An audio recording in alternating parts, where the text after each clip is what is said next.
আসসালামু আলাইকুম ভিউয়ার্স, কেমন আছেন? আশা করি সবাই ভালো আছেন। আজকে আমি আপনাদের সামনে নিয়ে আসলাম নতুন চার্জার কিভাবে তৈরি হয়। আপনারা সবাই আমাদের এই ভিডিওটি দেখতে থাকুন। আমাদের নতুন নতুন ভিডিও পেতে আমাদের চ্যানেলটি সাবস্ক্রাইব করে আমাদের সাথেই থাকুন এবং আমাদের ভিডিওটি পুরোপুরি এখন দেখতে থাকুন। এখন নাট লাগানো হচ্ছে, না মানে ডায়োড আটকাবার জন্য, যাতে ডায়োডটা ভিতরে খুলে নাড়াচাড়া না খায় সেজন্য। এসি কর্ডের উপরে একটা কভার থাকে, কভারটা খোলার পর একটা লাইন যায় ফিউজের সাথে, ফিউজ থেকে ট্রান্সফরমার সাথে এক লাইন যায়, আর একটা থাকে সেটাও সরাসরি ট্রান্সফরমার সাথে যায়। এবার ডায়োড থেকে ডিসি তারের সংযোগ নেওয়া হয়, সংযোগ নেওয়ার পর ডিসি তার ছোলা হয়, ছোলার পরে ডিসি তারের মাথায় একটা সকেট লাগানো হয়। সকেট লাগানোর জন্য সকেটের ভিতরে দুইটা পিন থাকে, সেটা সোল্ডারিং করতে হয়। সোল্ডারিং করার পর ডিসি সাইড কমপ্লিট হয়ে যায়। তারপরও অনেক কাজ বাকি থাকে, আরও বাকি আছে, আপনারা দেখতে থাকুন। নানা ধরনের কাজ আছে অনেক, আপনারা ভিডিও দেখতে থাকুন, আপনারাও শিখতে পারবেন, এরকম কাজ করতে পারবেন। এমটি পাওয়ার অটো ইন্ডাস্ট্রিতে আপনারা চার্জার, মেশিন, আরও অন্য অন্য যে কোনো কাজেরই পার্টসপাতি আপনারা পাবেন। এমটি পাওয়ার অটো ইন্ডাস্ট্রি আপনাদের জন্য মেশিন তৈরি করে।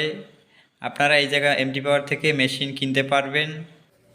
মেশিন কেনার পর আপনারা কাজও শিখতে পারবেন, এই জায়গা থেকে কাজ শিখে যেতে পারবেন, তারা কাজও আপনাদের শিখিয়ে দেবে। আপনি চার্জার মেশিন থেকে প্রতিদিন পার ডে 25 থেকে 30টি চার্জার বাদাই করে নামাতে পারবেন। মেশিন ও চার্জারের জন্য যোগাযোগ নাম্বার ডিসক্রিপশনে দেওয়া থাকবে, আপনারা ডিসক্রিপশন চেক করে দেখবেন।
এবার অ্যালুমিনিয়াম তারের উপরে একটা নিকেল থাকে, সেই নিকেলটা উঠানো হচ্ছে। সাধারণত অ্যালুমিনিয়াম তারে সোল্ডারিং হয় না, সেই জন্য আমরা একটা কেমিক্যাল ব্যবহার করি, সেই কেমিক্যালের কারণে সোল্ডারিং হয়। সেটা আপনারা দেখতে পারবেন সামনেই, এটা অ্যালুমিনিয়ামের তার, আমরা সোল্ডারিং করব, সেটা আপনারা দেখবেন। পুরোপুরি দেখতে থাকুন, সোল্ডারিং আরও অনেক কাজ আছে, আপনারা দেখতে থাকুন। নিকেল উঠাবার পর তারের ভিতরে একটা টিউব ভরা হবে। টিউবটা ভরার কারণ হলো যাতে তারটা মিলে না যায়, ট্রান্সফরমার লুপগুলো মিলে না যায়, সেই জন্য টিউবটা ইউজ করা হয়। আপনারাও টিউব ইউজ করবেন।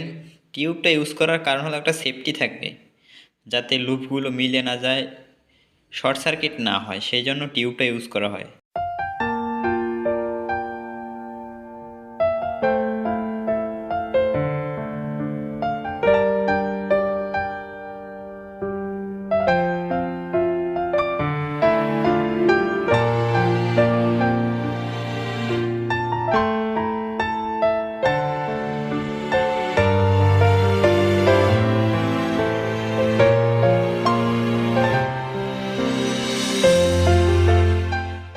এখন কেমিক্যাল দিয়ে চার্জারের ভলিউম ঝালাই করা হচ্ছে, এই কেমিক্যালটা দেওয়া হচ্ছে। কেমিক্যালটা খুবই ভালো, কেমিক্যাল দেওয়ার কারণে খুব ভালো করে সোল্ডারিং হয়।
এবার ট্রান্সফরমার অ্যালুমিনিয়াম তার কেমিক্যাল দ্বারা সোল্ডারিং করা হচ্ছে। চার্জার প্রায় পুরোপুরি কমপ্লিট, এখন শুধু সোল্ডারিংটা বাকি ছিল, তাও করা হচ্ছে, আপনারা দেখতেছেন। সোল্ডারিং করা কমপ্লিট হলে উপরে ঢাকনা লাগিয়ে ভিন করে নাট লাগানো হবে, তারপর মার্কেটে যাওয়ার জন্য পুরোপুরি কমপ্লিট হয়ে যাবে। আরও একটা কাজ বাকি থাকবে, সেটা হলো চার্জারের উপরে আর নিচে ককশিট দিয়ে কার্টনে প্যাক করতে হবে, তারপরে মার্কেটে যাওয়ার জন্য চার্জারটি পুরোপুরি প্রস্তুত হয়ে যাবে।